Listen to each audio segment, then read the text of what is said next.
Warning: learning about Roko's Basilisk may result in any or more of psychological trauma, existential crises, spectral agony, neuroblasphemy, a recalibration of life goals, or death. If these do not sound like enjoyable experiences, you are advised to close the video immediately and continue living your blissfully ignorant life.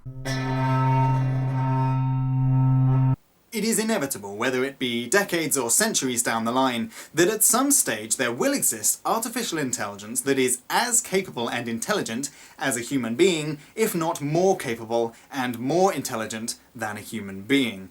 We know human beings are capable of developing AI and making them smarter and more powerful, so it's not a huge stretch of the imagination to think that perhaps those AI would be able to make each other smarter and more powerful, and perhaps even be able to make themselves smarter and more powerful.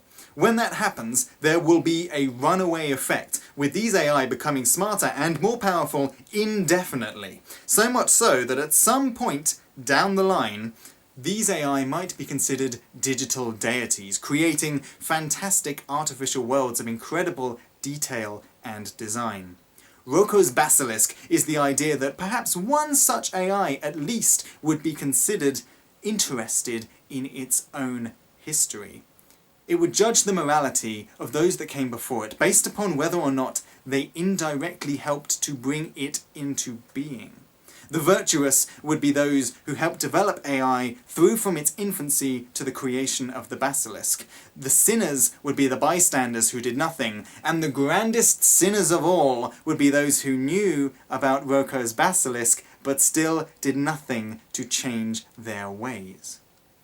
To judge us all, the Basilisk would create an artificial version of our own world, monitoring its agents and judging our simulated doppelgangers through its own twisted view of morality, meting out a horrific justice on those that didn't match its one criterion of piety, and meting out a worse justice on those doppelgangers that knew about Roko's Basilisk in that world but did nothing to change their ways.